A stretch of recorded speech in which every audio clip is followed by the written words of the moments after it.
YouTube channel చూస్తున్న ప్రేక్షకులకు వీరబ్రహ్మేంద్ర స్వామి భక్తులకు ఇప్పుడు మీరు చూస్తుంది వీరబ్రహ్మేంద్ర స్వామి వారి మఠం కన్నిమలేపల్లె అర్చనానంద ఆశ్రయంలో ప్రతిరోజు కూడా 1000 మందికి అన్నదాన కార్యక్రమం జరుగుతుంది. అనుకోకుండా ఈరోజు గురుగారిని కలవడం జరిగింది.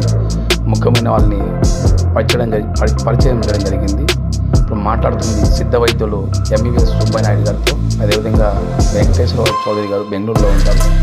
అక్కడ అన్నదానం కార్యక్రమం ఏ విధంగా జరుగుతుందో స్వామివారు శ్రీ శ్రీ గిరిజానంద స్వామి గారు మఠాధిపతులు గారు స్వామి అందరికీ చూపిస్తున్నారు.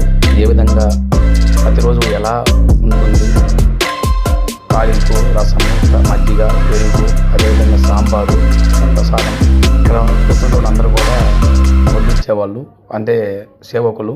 ఇక్కడ స్వామివారు దేవాలయం కడుతున్నారు, పెద్ద అద్భుతంగా దేవాలయం. ఇప్పుడు చూస్తుంది మీరు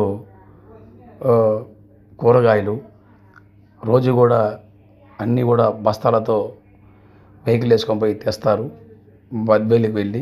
ఇప్పుడు చూస్తుంది స్వామివారి వంట స్వామనం చూపిస్తున్నారు మఠాధిపతులు.